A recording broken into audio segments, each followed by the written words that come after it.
Hey, I'm Ricky Bobby. And I'm Cal Naughton Jr. Let's talk about children reading too early. Got my eye on the three of you guys. For one thing, you're out of this game. I run a clean game here. I have any trouble, I'll suspend. I'm looking out. Stop! Bobby Orr behind the net to Sanderson. Orr! Bobby Orr! Scores for the Boston Bruins! Have won the Stanley Cup! I'm Ricky Bobby. And I'm Cal Naughton Jr. Let's talk about kids on leashes. You ain't good enough to lick the dirt off our cleats. Watch it, jerk. Shut up, idiot. Moron. Scab eater. Butt sniffer. Pus licker. Fart smeller. You bob for apples in the toilet. And you like it. You play ball like a girl. Anyone ever tell you look like a penis with a little hat on? White men can't jump. We've all wondered what gasoline tastes like. Don't drink it. This route is going deadly silent. Cinderella story, out of nowhere. A former greenskeeper now about to become the Masters champion. It looks like I'm a wreck. It's in the hole! Hi, once again, everybody. I'm Ed Berliner, and welcome into The Man in the Arena, the fastest show in sports, the only show that asks the musical question, did anybody ever actually use the phrase fart sniffer when you were a kid talking about Little League Baseball? Hands up. Okay, I did, and I will admit it. If you did, go ahead and admit it as well.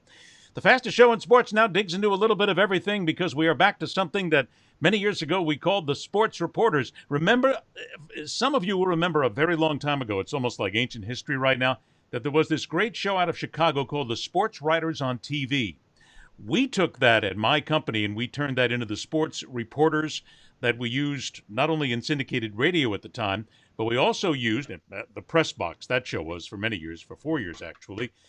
We used the same philosophy at a show called Sports Pulse in Boston, Massachusetts on CN8, where that's all we had was just guys and gals, men and women, people who knew sports, talked sports, eat, slept, and breathed sports without having to deal with all the rest of the stuff. Plus, we added extra in just in case. But here's the rule as we do this show. No politics. Well, I mean, okay, we can talk about politics in sports, but we don't talk about politics anywhere else, quite frankly, because it will make us want to. It will be vomit-inducing. So just, if you will, consider this sort of the little island out in the middle of nowhere where everything can be calm and all we can do is argue, spit, holler, scream, bellow, and wail. But it's all about sports, which means at the end of the day, we put it away and life is good. Let's get to it. Oh, yeah, by the way, before we do, don't forget, catch the show here live on Facebook, live on YouTube, live on Twitch, and also live on Twitter. And also don't forget, look at the bottom portion of the screen during the show and you will find out all the various places to get a hold of me on social media. Plus, don't forget, on audio podcast, you can download on all the major audio podcast platforms. Do it. Subscribe. See that button? See that thing there in the corner which says subscribe to YouTube? Do that. That's what keeps it free. Free. That's why it's even better. So now let's go ahead and get to it. Let's welcome into our initial foray into the sports reporters. Damn, I'm happy to do this all again. A couple of guys I have always respected, worked with, and I don't know them. I don't owe them any money, which basically really makes everything a whole lot better. Let us first welcome a gentleman who was my guest on the aforementioned CN8 Sports Pulse in Boston, Massachusetts, where he covered the New England Patriots for thousands of years, as a matter of fact, back into the Stone Ages. At least it sure feels like it. And he is now living the retired life of a gentleman, if you will. Oh, I like that. We have to have cocktails one day here. Mark Farinella joins us here on the Sports Reporters version of The Man in the Arena. How you doing, buddy? I'm doing fine, Ed. I'm doing fine. It has always living that country gentleman life here. Yeah, the country gentleman life. I enjoy on that. A fixed income. If you read Mark's Facebook pages, he ain't country gentleman all the time, which is really kind of nice and what we're looking for. Also, a pleasure to welcome in a gentleman that I've had the opportunity to work with over the years in his coverage of the National Football League and other sports for USA Today, many other places as well. He knows the Washington, D.C. sports market inside and out. Gee, I'm sorry. We're going to try not to talk a lot about it, although you can't avoid it because the football team sucks. It's a pleasure to welcome Larry Weisman back into the show. How you been, Larry? I was doing just fine until you brought up the Washington sports scene. That gets in the way of my fat Floridian lifestyle. Well, see, that's it. But you have to remember where you came from, right? I mean, this is part of your history. Even though you're Desperately trying to forget it. As you know, I spent 2 years working for the Washington football team, and I'm stunned to see that they haven't changed much and don't even have a name. See, I just said Washington sports. I didn't mention the football team. I was trying to kind of keep that tamp down a little bit. I didn't want you to become psychotic and start drinking early. But well, what time is it? Remember, it's 5 o'clock somewhere. If Buffett That's gave right. us one thing, he gave us that. He did give us that perfectly. All right, gentlemen, let's go ahead and get to it. The big thing that I'm seeing today that everybody is talking about, or at least a lot of people are, Game 3 of the NBA Finals. And this is one of those things that makes me want to. It's a great sports argument, but maybe it's not. NBA Finals, the Miami Heat come back, a depleted team. They beat the Los Angeles Lakers. With seconds to go in the game, LeBron James walks off the court. He looks back. He heads towards the locker room. The game's over. There's nothing else that can be done. The Lakers are not going to win this game. It's over. The players are basically just standing around. He splits and goes back, and social media, the bane of our existence, erupts today. How terrible he is. He's no Michael Jordan. What a classless act he is. I got on my Facebook page, and I started a whole argument where I said, will you people just calm down? What is this? He walked off the court. This is the biggest much ado about nothing I've ever heard, but it just goes to show that for whatever reason, the guy's a great basketball player, but everybody's got to slam him for some reason. And then all of a sudden the Michael Jordan comparisons come up. Stop. Every player's different. I mean, that's the great thing about sports. We're arguing complete stupidity here, and you can use that phrase and not really insult anybody. But isn't this just one of those arguments that everybody's got to back off and say, this is ridiculous? Just stop. It's not worth the air we're blowing here. Yes? I think that he has done this before. I'm pretty certain that wasn't the first time. I seem to remember Bill Belichick doing it, Randy Moss doing it. I don't suggest that it's the classiest thing I've ever seen, but given the context of everything that these guys have gone through in the bubble and trying to play and coming out the way they played at Game 3, and the announcers were good about mentioning this, that they had done exactly this thing in the previous series and laid an egg, I could understand why he'd be angry. He's after a championship, and guys around him didn't play and act like it. Yeah, you're right, Larry. He has done it before, and to that extent, I don't expect anything else from him, to be honest. I don't think I would have gone out and set a fire under social media decrying it. I mean, if you've seen it before, you've seen it before. It's going to happen again, too, probably. Yes, he's a competitor. Yes, he can, even after all these years in the league and with all his success, he can still be a little immature at times. Not everybody's a John Havlicek. Not everybody walks off the court with a smile on his face. Did you really just invoke John Havlicek? I had to. Come on, it's a different. First of all, it's a different era. I understand where you're going at, but people are out here saying that he's a baby and he's spoiled. The game was over, Mark. It's not a big deal, yet people are hammering the guy. And I'm not here as a LeBron apologist. I really don't give a damn one way or the other. And I picked the Miami Heat in the series until last night. I was sweating hard on that one. But is this just not a ridiculous sports argument? It doesn't say anything about his character to me. I'm not upset about it that much. I just wish, if it were my preference, I wouldn't see him do that. But it's his choice. Whatever he wants to do, he's got the hardware and the rings and everything else to prove what he's done over the years. He's not going to feel bad whether I think he should have stayed on the court for 2 more seconds or not.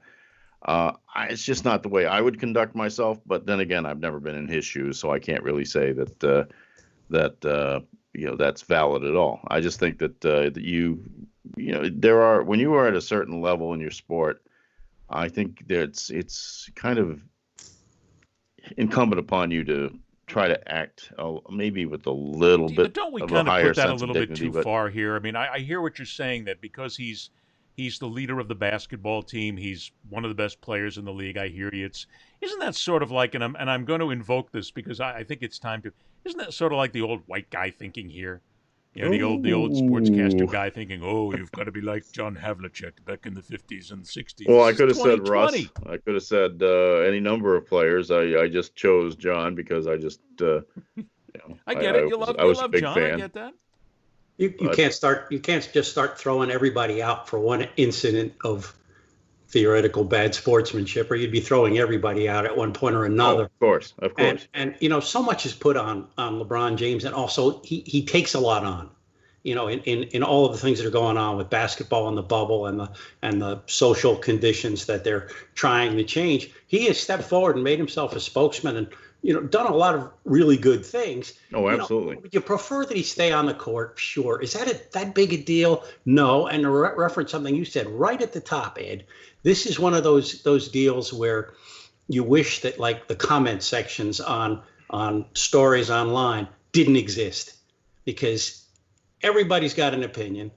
Nobody's really that interested in it, but everyone feels compelled to respond and be just a little worse. And so we take the least of things and make them the worst. Well, there's the other side of that too, and that's not just the fact that he walks off court, but again, you're seeing he's no Michael Jordan. Of course he's not Michael Jordan.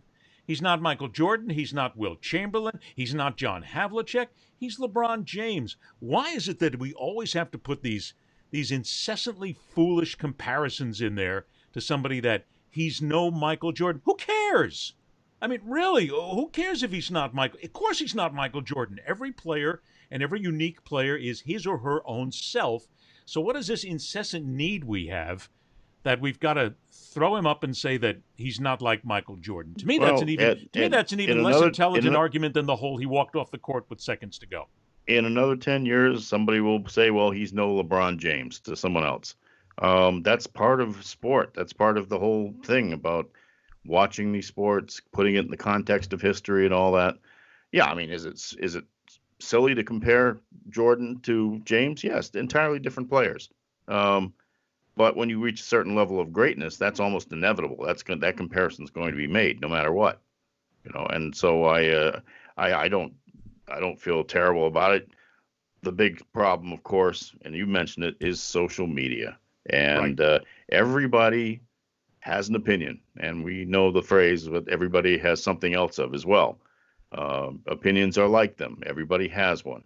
And nowadays, opinions are like certain things on the body. Everybody has one, but some get used better than others. That certain body part on social media all the time. So that's part of the game nowadays, unfortunately.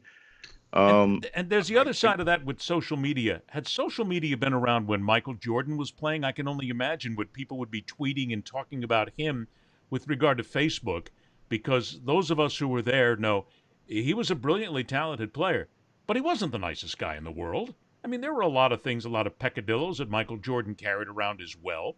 And if you were to expose that now in social media, they'd be screaming, oh, he was no Larry Bird. Of course he wasn't a Larry Bird. That's and I think, Mark, you make a great point. Well, in baseball, he was no Butch Hobson.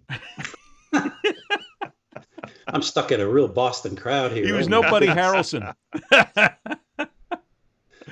But it's this need we have to compare him. I mean, look, I get it. Everybody always wants to compare things. But here's where I always come from in this whole comparison thing. It is impossible to compare a Michael Jordan and a LeBron James. You cannot do it, period, end of story, cut the difference, walk away, because the eras are different. The players are different. The rules are different. The type of things the players do off the court and on the court are different. But because of the evolution of the players themselves, if you look at some of the players today, I mean, they're monstrous. They're huge in basketball. And they weren't that way when MJ played. I mean, they were maybe 10, 20 pounds lighter. It was an entirely different game. So is it not fair to say that if you're going to look at greatest or compare, you have to compare by eras, because anything else in almost any sport is completely useless? Well, I think that's always been the case. We've talked about, could the 1927 Yankees beat X, Y, and Z? And of course, they can't. They're all 140 years old now. They're all dead. So you have to look at them in their time. No, they didn't play at night. They traveled by train. There was no West Coast. They didn't have specialized relief pitchers. And I really think if you took one of those guys in his prime and moved him to our time, no, they wouldn't be hitting those fastballs. No, they wouldn't be. You couldn't be in their kind of shape and even think about surviving. I think there was an old short story called The Great Stone Face. And apparently the history of the story was that the Great Stone Face looked like the town's founder and greatest man, but every generation would look up and see whoever their idol was as the Great Stone Face. And so I think that there's a certain amount of that goes into this. People who were coming of age in the Jordan era, and when the Bulls were just a national phenomenon, they don't want to let go of that. They don't want to forget that. And they don't want anyone to be better than their guy. Now, that's another discussion, whether, if you were starting a team, would you take Michael Jordan or would you take LeBron James? And you can have that argument. I think if you're going to do that. But this one is about how people respond to them. You have to come back to that whole thing. If you're going to start a team in the NBA today, are you going to start a team that will play and be ready for the NBA today, or a team that will be ready for the NBA in 1990? And I think that's a huge difference when you pick players. Yeah, so much changed in the game. One era was, big post players, and certainly in this series, the Miami Heat really don't have that, and the Lakers do. All right, so that's a tactical matchup, and that's a thing. But when the Bulls were at their peak, they were going against very physical teams in Detroit, guys like Bill Laimbeer. So I think there was a lot more beating up that went on. And less of that now. Now it's kind of reverse. You just come flying into the lane, throw your arms and legs in different directions, and you can be fouled. Before they would just leave you for dead on the court. It's okay, and I still go back every time the Michael Jordan argument comes up. I just go, and if he didn't have Scottie Pippen, it'd be a whole different. It's a whole different argument because everybody says, "Oh no, he'd have done fine without Scottie Pippen." Did you watch the games there, Skeezik? Did you have a chance to see him? I don't think you're quite right on that. All right, so they're fun sports arguments, but at the end of the day, stop. He walked off the court. It's no big deal. Stop making a big deal. And actually, I think it's a lot of jealousy. I think there's a lot of Miami Heat fans who are spitting about it because they're still pissed off that LeBron left, and there's a lot of other teams that are unhappy that he doesn't play for them. So I think that's what happens is you eventually become the bad guy, and that's what he is now, no matter how he wants to. He's got enough money and enough rings, he doesn't have to give a damn about becoming the bad guy. But to me, it's just a useless argument. Okay. Yep. And that would be to declare him a bad guy after that last night, after everything else that he's done. And I just think about kids he's put through school, money he's given to charities, and a willingness to take on a spokesman role. I'll forgive a hiccup. I really will. That's just it. We're basing it on one little thing where he walked off court with a few seconds left and the guy gets hammered. To me, that's just people with no lives. Get a life. And if you've read the Jordan rules or any of the things written about Michael Jordan, you know what he did to teammates.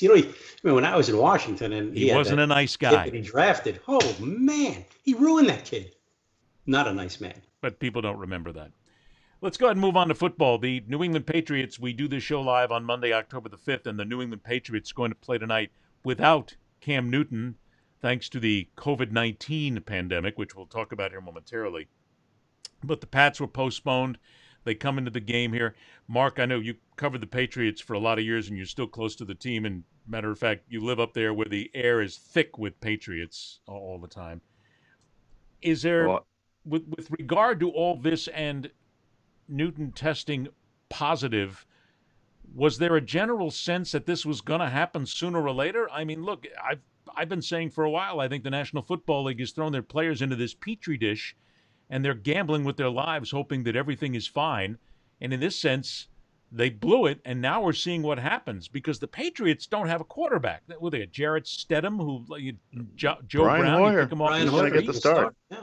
Yeah. Come on, but that's what I'm saying, because now you've taken a chance with the starting quarterback that you're now forcing a team to go without because you gambled on a player or players not catching a virus, which he did. It's all just a big circle here, and I can't believe that New England fans are happy about it. I wouldn't. Well, before we even get into that, I think New England fans, at least those who were on the Southeast Expressway this morning, have had their love for the Patriots tested.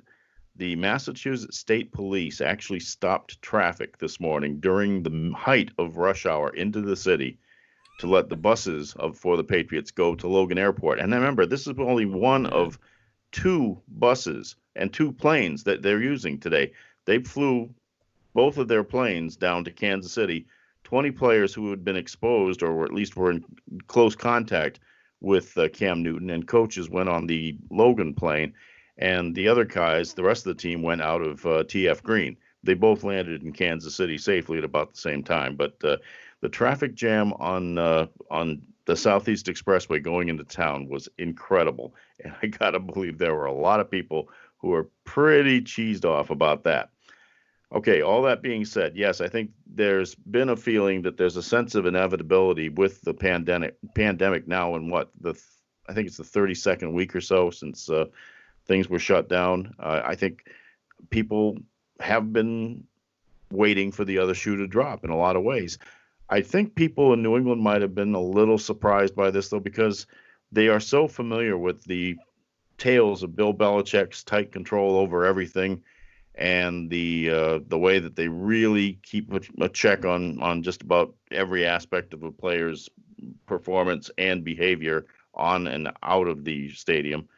I think that this might have been a shock to a lot of people who wonder what in the hell Cam Newton was doing a couple of weeks ago to be exposed to this. Isn't that the bigger story here? Because, look, let's be very honest here. Cam Newton comes in as somewhat damaged goods in many ways. The guy's a very talented human being, but he's had his problems in Carolina before. And now he comes up here. And you and I both know that there were people in New England going, just wait.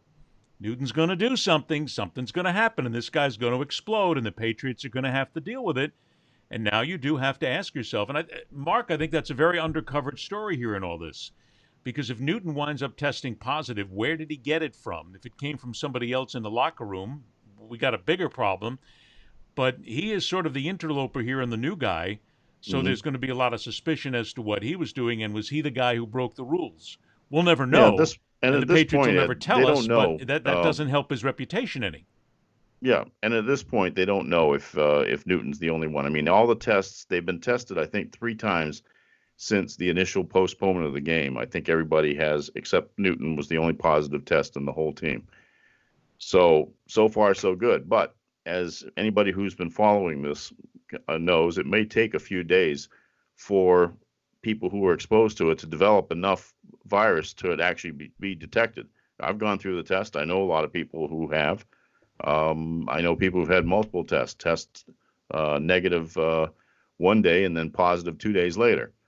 So there's still, I think, another shoe that's going to drop anyway between both the Patriots and the Chiefs. As you know, the Chiefs' third string quarterback, I think the guy who was running the scout team, he tested positive during the week too. So that was why they went ahead and made the postponement decision, because both teams had been exposed. Now, again, the Chiefs have had no results either.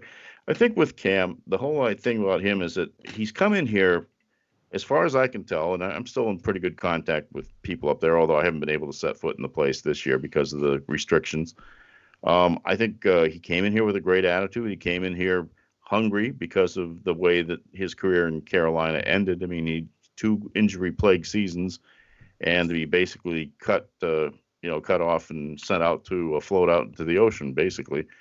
So, but I think that's the one thing that maybe he has underestimated, perhaps, is the Patriot way involves an awful lot of control. And of course, those guys up there will never say the words Patriot way. And I understand that. We've made that up. That's a media creation.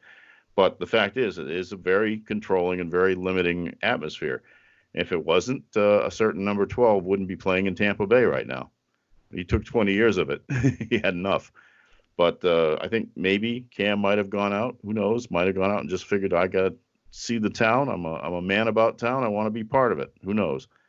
And I don't think that's anything that is going to come out unless that he offers it, and if he does, he's violating another protocol of the Patriots, that what happens in the locker room stays in the locker room and all that. So it's an interesting story. I mean, it's going to be an awful game tonight anyway, and I'm just not looking forward to the possibility of 5, 6, 7 guys suddenly showing up with positive results, and then all of a sudden the whole season goes to hell. Well, there's on that side of it too here.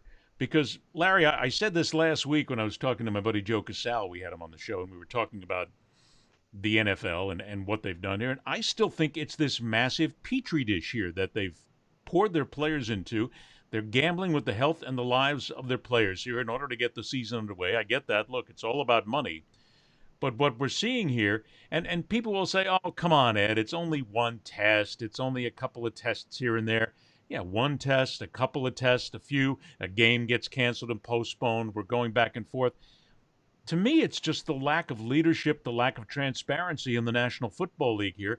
And I really wonder sometimes if the Players Union has, in essence, bought themselves a pig in a poke here, where they're putting their lives at risk with a league that really isn't ready or hasn't properly prepared the players, and then the teams aren't doing the job to keep the players all in one place. Well, and maybe some of the players aren't involved in it either. They're not all on board on this. And they've been sending out news releases every week. You know, the number of tests conducted, how many positives, how many negatives, et cetera, whether it's, staff, players. And, unfortunately, it's one of those things that you're doing great until you're not. It's almost like terrorism.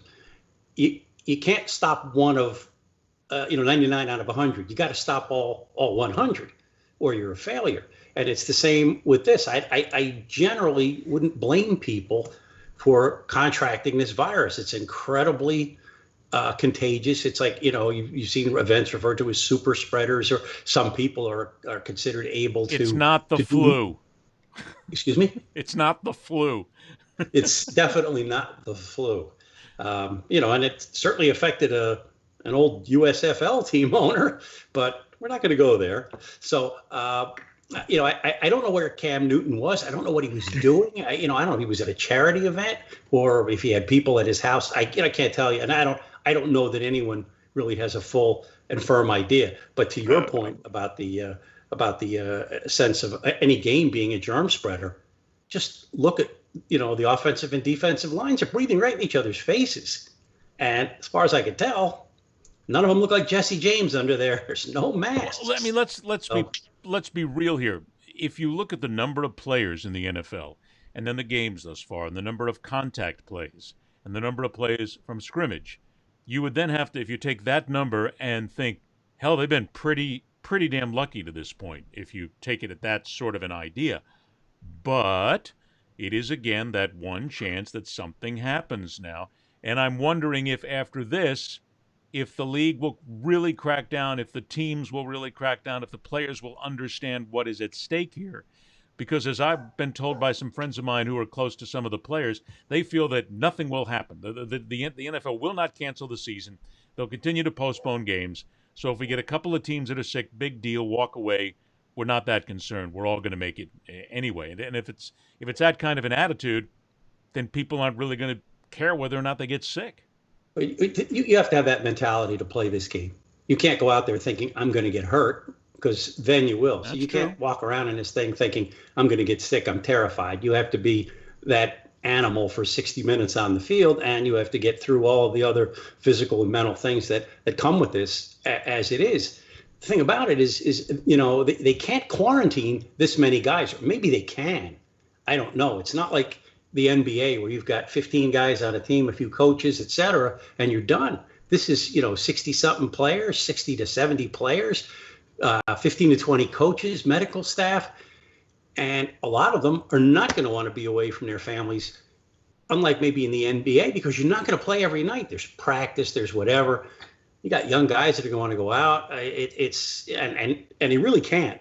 I mean, I can't speak to the specific problems in Massachusetts. I know it was a kind of a hot spot earlier, but this is what they're living with. And players, they're invincible right up until they get hurt. And it's the same with every one of them. They don't worry about injuries. I don't think you'd find a guy that says, geez, I'm scared to death of getting this virus.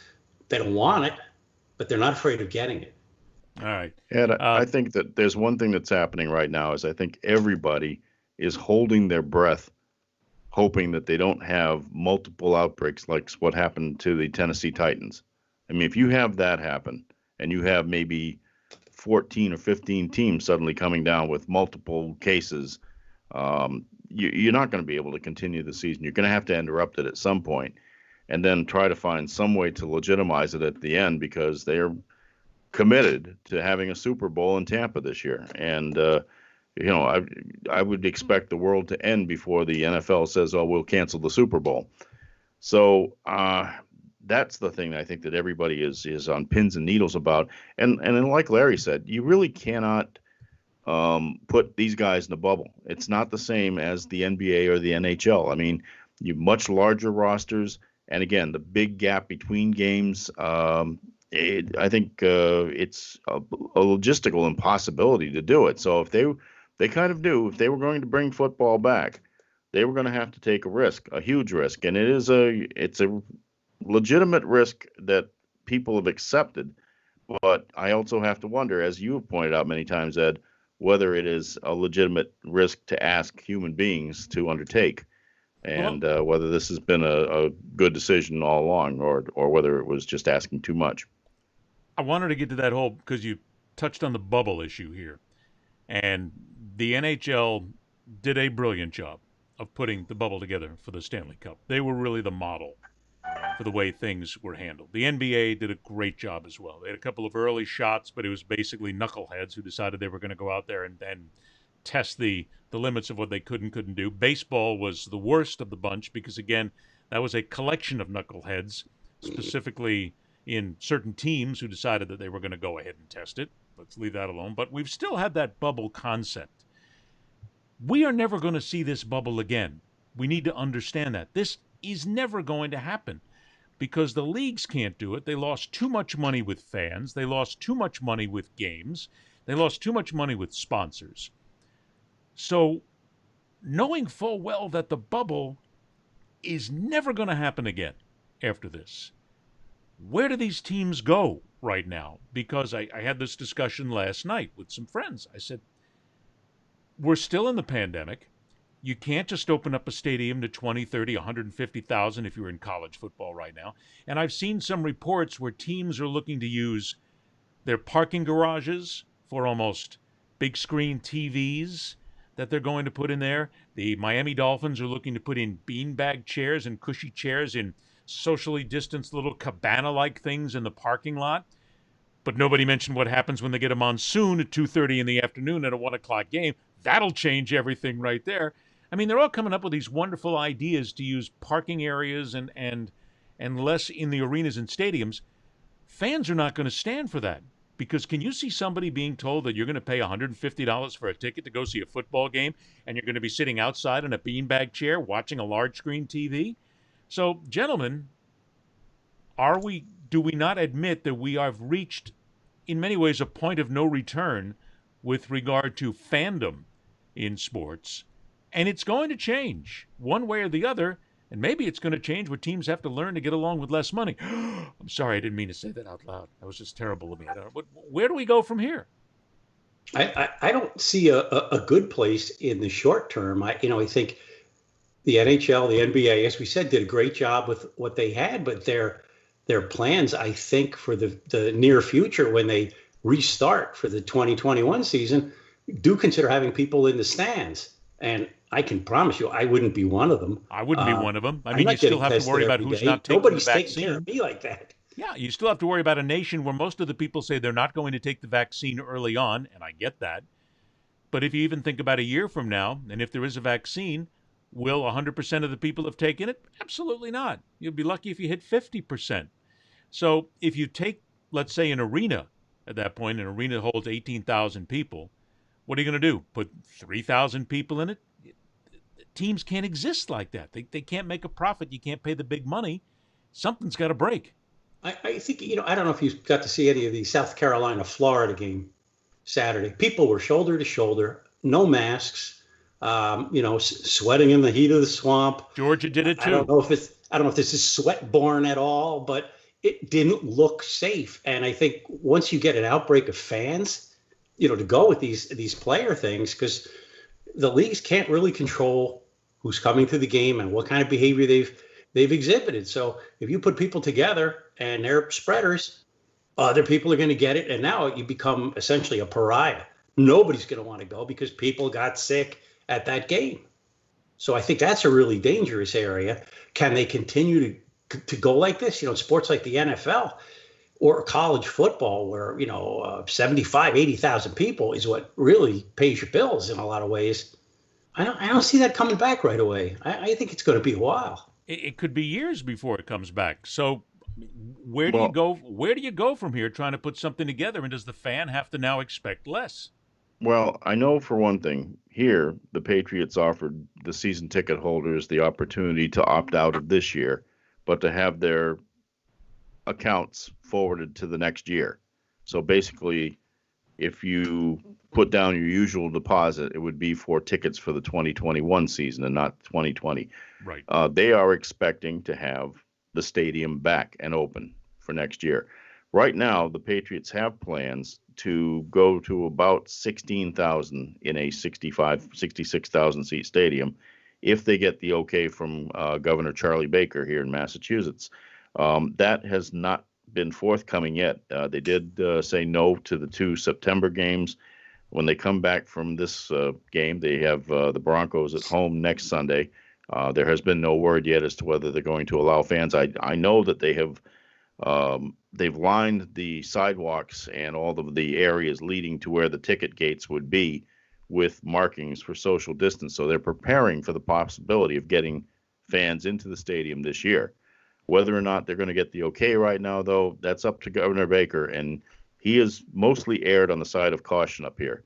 And I know that he's been teetering on the brink of trying to restrict things again a little bit more tightly if there continues to be a second outbreak around here. I mean, we did very well in this state to get the numbers down, but it seems to have been popping back up again, especially since the kids have gone back to school and the kids have gone back to college in Boston and all that. So it'll be interesting to see. They have a game. So take a guess. I mean, here we are. The 25th against the 49ers, and there's no word on that one yet either. But I think they're going to try to get fans in at some point. We're not doctors. We all just play one on TV. And I think you're not going to see full NFL stadiums in 2021. You won't see full college stadiums in 2021. You won't see full high school stadiums in 2021. You sure about 2021, though? I'm not sure about that. I mean, I think they're going to try to push for it. Now, again, maybe it won't, but I think there's an atmosphere. Unless there's a change in higher levels, which we're not supposed to talk about right now, and maybe there's a larger commitment to the effort to, quarantine and to get us to wear masks and do all the things that we should be doing and then aren't. I think there's going to still be a push to try to get people back into the stadiums. Are they going to take the chance, though? See, there's the gamble. I think if we I think a lot of people would not. I think they would throw caution to the wind and go just because they can again, and then all of a sudden everybody will get sick and they'll be saying, "Why didn't we do anything about this?" That's always the way it is. Exactly. Everybody wants it open, and then it's open, and there's a problem, and it's why didn't somebody do something? And to that extent, the thing we can all do is, masks and social distancing, and try and again get a handle on this. If you leaving just the sports scene behind, if you go and look at what's happening in places that were early exploders with this virus in Europe, they're all going through it again. Madrid is locked down. Israel is locked down. I haven't heard anything about Italy. Britain is struggling. I'm not predicting that for here. That's way out of my, comfort zone. But if that's the pattern this thing has followed, where things that are open have led to more contact, and more contact has led to big spreader events, and we don't always know which ones they are. Memorial Day, people were playing in the Ozarks. Not a lot of cases came out of that. The Sturgis Motorcycle Rally, a lot of cases came out of that. And a certain other rally in Washington not that long ago, a number of cases have come out of that. So, you don't know where it's going to be. You don't know when it's coming back, and we don't know how to control it. Yeah, but isn't it fair to say, though, that to put somebody in an arena with recirculated air, I can't see it. Yeah, this is all wonderful here, but it still comes down to let's look at money. Follow the money all the time with all of these sports franchises. I don't care what you want to talk about. They all need the buck, and they've all lost a season of the buck here. So they're all going to be desperate. You know the way sports owners think. We all do. We've been through this before. They're going to think that they're going to do everything they can in one season to cash in and make sure that they get all that money back in 1 year, whether it's TV contracts, player concessions, fan tickets, doesn't make a difference what it is. They're going to convince themselves that they can get everything back quickly. That's going to mean you have to pack the stadiums and the arenas again. Again, it can't happen. And Mark, this will go to your point of what you said a couple minutes ago.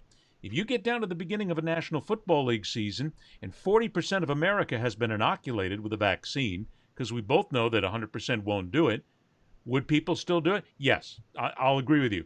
There are knuckleheads out there who will absolutely take the chance. I mean, you could immerse them in a virus. You could pour it on them when they walk through the gates, and they would go, okay, I'll still go in and watch my game.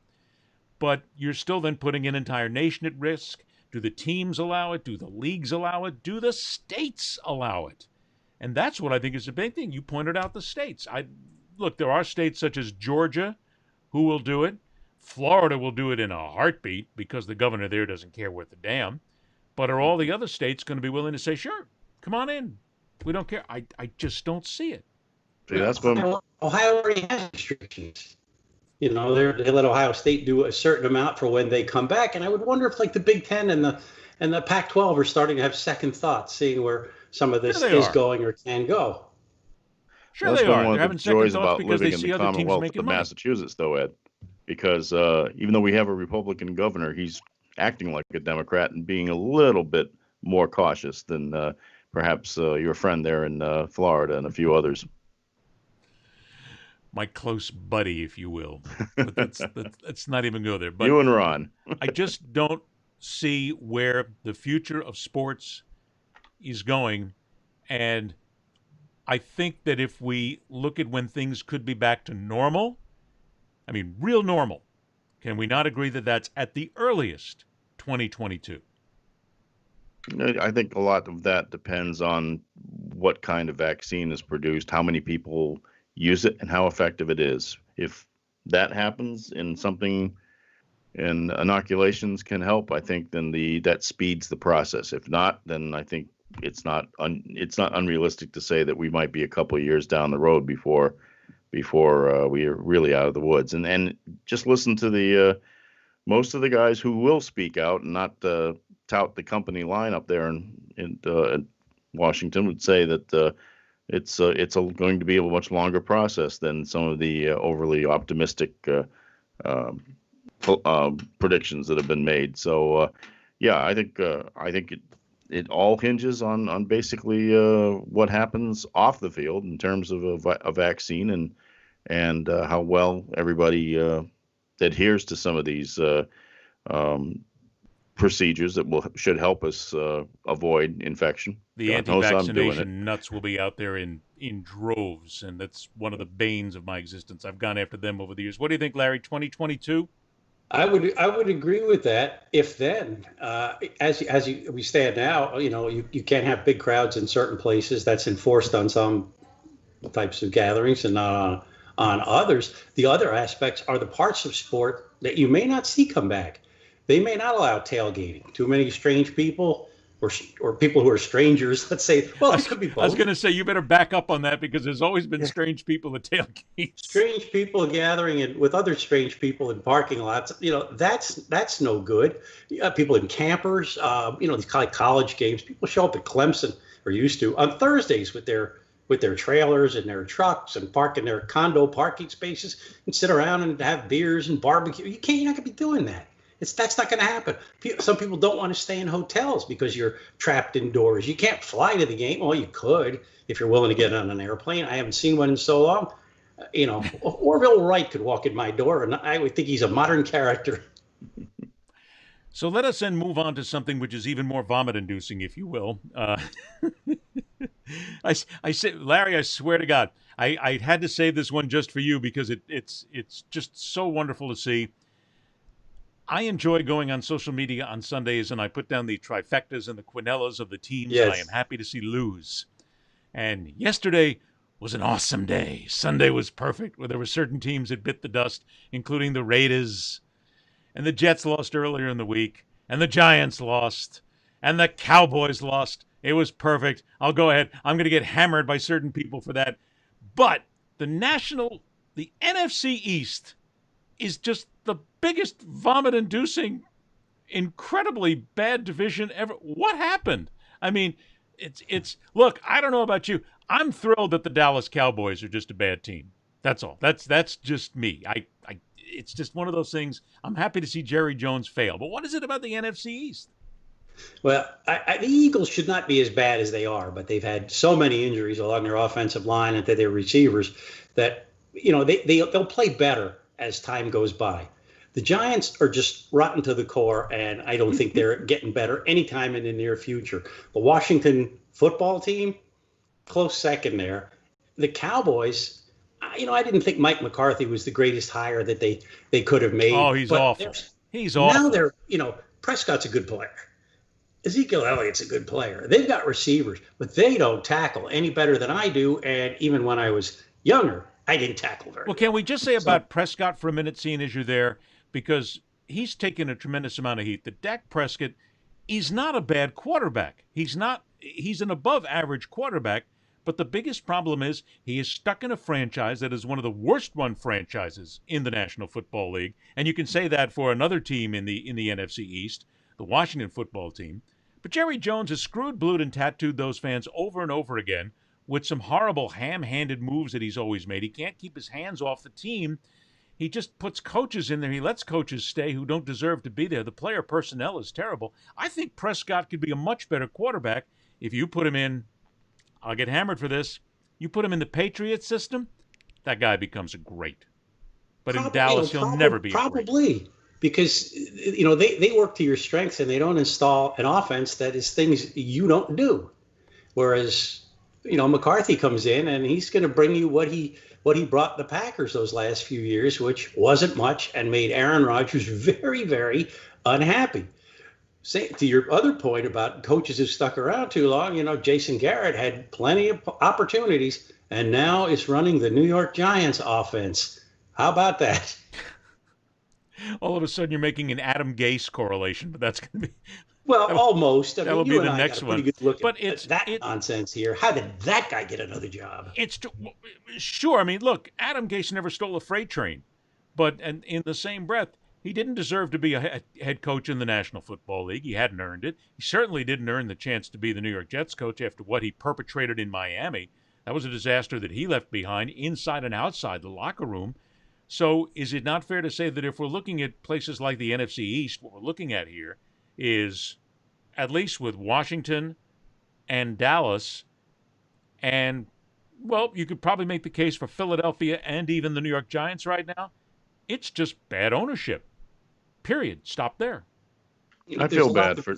There's a lot to be said for, that part of it. And, looking at it in even a bigger sense, as popular as the National Football League is, can it go 8, 10 years, 12 years without the Giants making the playoffs, without the Jets making the playoffs, the Redskins, the Cowboys? You got a Houston team that's 0-4, a Minnesota team that's 1-3. These are big markets.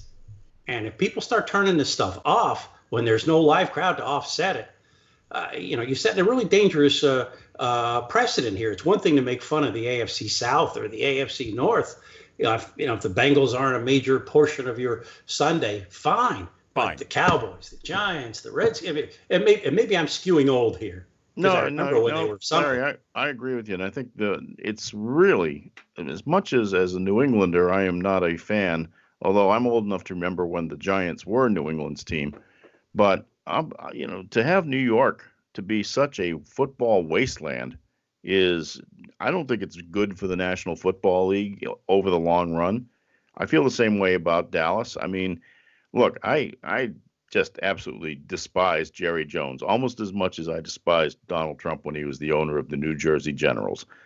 But, as long as he maintains some sort of feeling that he knows something about running a pro football team, that team just will not succeed. I mean, he has got to give up the reins to people who actually know what they're doing over there. But he won't. You and I both know that this is a moot conversation here, because how many years has he had to be able to do that? And in those years, the Cowboys have done what?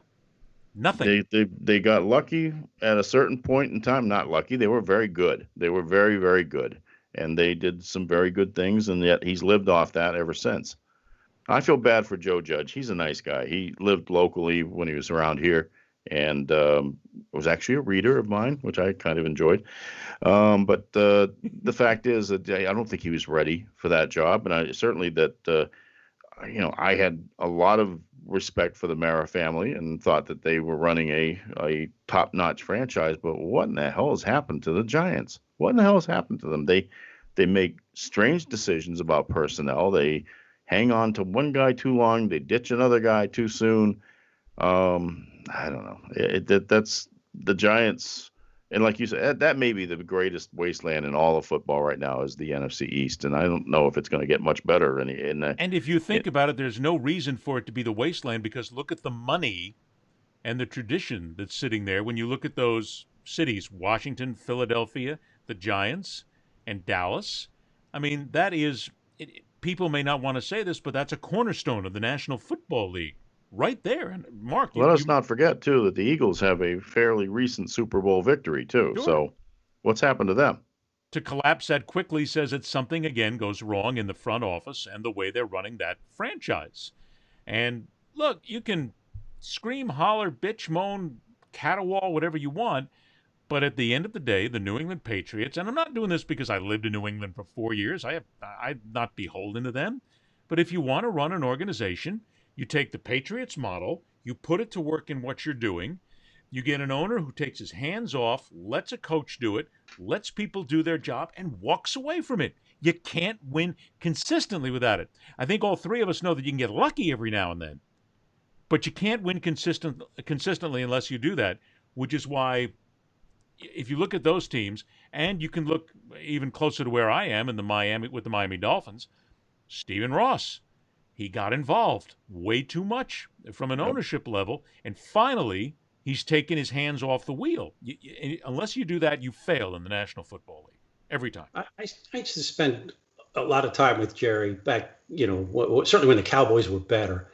He always managed to make time for me on a Monday after a Sunday game, and I would go and we would talk about his role as the owner and the general manager, and he would always say he spends 95% of his time being the general manager and 5% being the owner. My humble suggestion would be reverse that. Yeah. Because he's done great things with their business. They where they practice now, in Frisco, Texas, they moved to this gigantic complex. Former players have offices there. They bring clients in. They see current players, former players. He's a business genius, and I respect that he played college football. That doesn't make him a personnel guy. That doesn't make him a clicker guy. There's so much that goes into this. I just talk to scouts and I talk about a player. They could tell me things I had no idea about. The way he moved a foot, the way he dipped the shoulder, whatever it might be. There's so many things. And then, of course, the psychological aspects. Will the guy fit you? And often they don't. So, yeah, to that point, it rots from the head. And sometimes the head takes itself out for lunch and lets the rest of the body work. And that's when things are good. I have to say, I do take a perverse glee in the Cowboys losing. It's wonderful. It's like old Dolphin fans waiting for the Buffalo Bills to lose. I remember Jerry telling me years ago, he said they had done a marketing survey, and in every market, the Cowboys were the number one team, excluding the home team. But so they were the number two team in every market. They weren't the number one team in. They were America's team. Popularities across the board, whether or not you like them being good is good for the league.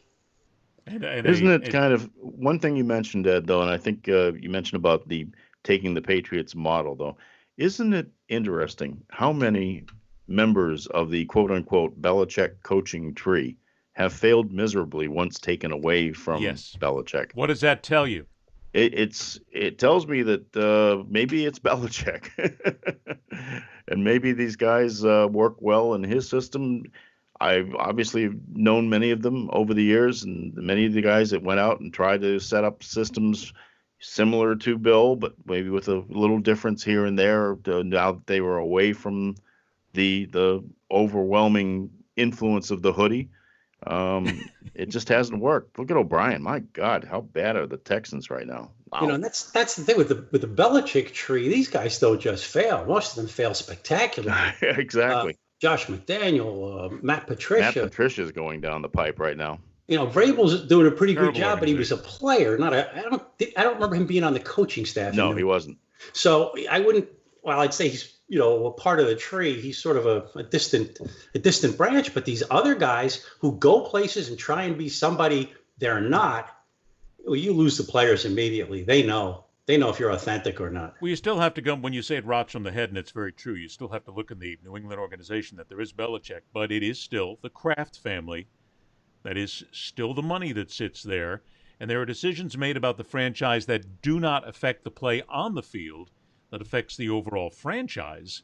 And that is all part of it right there. The guys that we're talking about who are part of the Belichick coaching tree, 9 times out of 10, they wind up going to organizations where they now have the power, but they also have a forbearing owner sitting over them, or they have somebody else in the mix, or they have somebody else that is pushed onto them in a subsequent role that they have to accept instead of really being able to make it all their own. When maybe the lesson of Belichick is it takes years to do that, and once you got it, stop.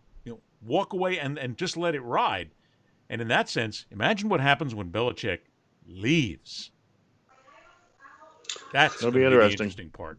It's hard. That's like almost an impossible thing to imagine. He's going to have his brain put into something steel. No. It's going to be like the steel guy on Doom Patrol on HBO. He'll just put his brain put in it and walk around. It'll be the Belichick brain. Okay, real quick before we get out of here, one story from the two of you.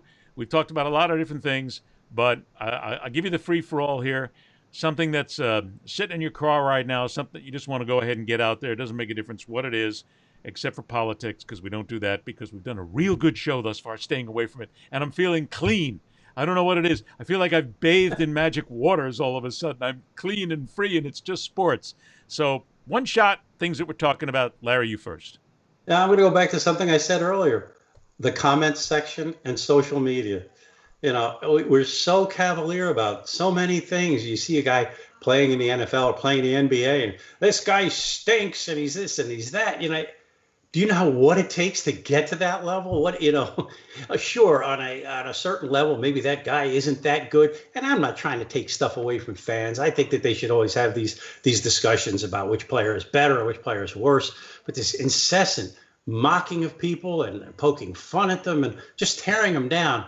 It's making me. It just makes me shake my head and feel like the players are wasting their time because when they deal with fans. If they sign every autograph but one, you'll hear from the guy that didn't get his autograph. If they do this social thing, they go, why don't you do it on your day off? Well, they've been doing it on their day off forever. I think I'm tired of fans. Well, I think I'm going to throw that in with you. I'm tired of fans who use social media as a bitch board. There you go. That's more than anything else. There are good stories to talk about in sports, but again, as I've learned over the years doing this, good stories don't make for headlines, and there's a lot of them out there, but they just don't get the notice because it's not something like a player walks off with 2 seconds to go where they have a chance to basically scream and holler and just say something negative for no other reason. But I'll tell you what I think the smartest thing a player could do right now is, in 2020, when he or she is involved in the season, turn that social media off. Twitter, Facebook, LinkedIn, Instagram, turn it off. And there's more players doing that now than ever before. And I think that's the smart move, because you can't win when your whole argument is in 140 characters back and forth. See, that's why we do these shows. You can argue here. You can have some common sense. But when all you're doing is texting, there's no conversation. It doesn't work. And when players fight by Twitter, I mean, that just... You got to have something better over ex-girlfriends and wives, but we're not going to go over to that because that's another story. We didn't even touch that one today, and I'm trying to stay away from that one. All right, Mr. Farinella, the one story that's in your craw. Well, it's actually kind of two observations that I've had from this pandemic-shaped season. First thing, Belichick got his wish this year. He's had the media totally minimized with the restrictions on presence at the stadium, with the restrictions on interviewing people in person, Zoom, Skype, WebEx, you name it. Nobody's near the players, and this has to be hog heaven for Bill Belichick. I wonder exactly if some of these restrictions will stick as we go forward. The other part, kind of related to that, is I've just suffered through the worst baseball season I've seen here in Boston since the 1960s, pre-1967. It was miserable. But the saving grace of the entire season was the Nesson broadcasts with Jerry Remy, Dennis Eckersley, and Dave O'Brien all together in a studio in Watertown doing all the games. The games were terrible, but the commentary was great. It was the best that those guys have ever been. They told stories. They really kind of bonded in a way, and it was the most entertaining baseball broadcasting I've heard in a long time up here. It also probably saved Nesson a ton of money to not send these guys all over the country. So they did every game, all 60 of them, or the ones that they were able to do. I think there were maybe 2 or 3 that were on another network. They did them all from a little studio in Watertown. And I wonder again if that might be something that we see later, is the cost-saving measure for all teams to certainly take their players off the road, because they proved this year, take their announcers off the road, because they proved this year it could be done and it could be excellent. Well, so that's my thoughts. There's another organization that does that for minor soccer leagues that's based in South Florida. They have all their announcers based in South Florida, where they call games across the country for the lower leagues. You have more announcers doing it now from the ESPN campus in Bristol. Mm-hmm. You have more doing it from Watertown, as you mentioned. It is, and I think it's, you're hitting the nail on the head. It's all going to come down to money, and teams and organizations are going to look at it and say, look, we got the same thing here, and we didn't have to send anybody. They'll send one person on the road who could be a combination photographer, reporter, and go do the interviews there, or just use the National Hockey League model that they've used for years.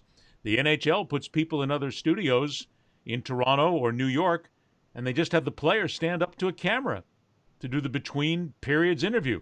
Yep. Which are the worst interviews in the history of sports, next to anything on the bench with a coach. I love them. That's going to be my one pet peeve we're going to talk about one day, which is, please, God, get rid of those interviews, those coaches' interviews at halftime and the players' interviews between periods. It's just, they don't say anything. And not only that, the questions are written 2 hours before.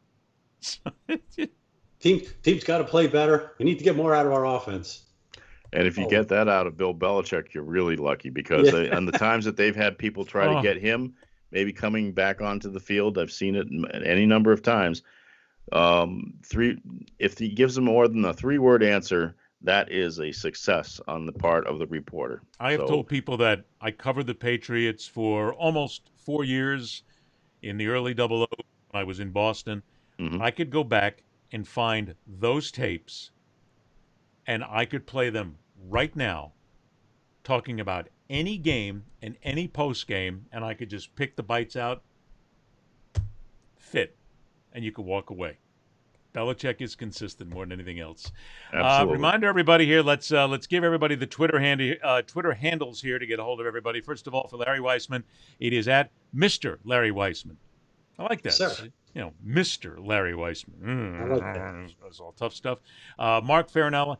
Twitter is also Farinella Mark, which you can get him there as well. Mark has his podcast, which he has not been doing for a while, but then again, it's okay. It's all right. You've had a few things there going on, but the Owner's Box podcast is out there. You can search out Mark on Facebook, and you can find him there. Is there any other place for the Owner's Box? Well, actually, it's on many of your favorite podcasting platforms as well. But I'm also doing a video one nowadays, which I call the Owner's Box After Dark. And I even have a pipe just like Hugh Hefner that accompanies me when I do that. And that is on YouTube. And also I have links to it on Facebook and Twitter. So done 19 of those. They're a lot of fun to do. I got some great software, and I'm having a blast doing that. But yes, the Owner's Box Prime, I guess I could call it now, the audio podcast will be coming back off the, I guess you can call it the summer hiatus. You do know that it was just announced today that Dolly Parton is going to pose for Playboy. Mr. Hugh Hefner with the pipe. Hef's dead, and I can see why now. Yeah. A decision like that.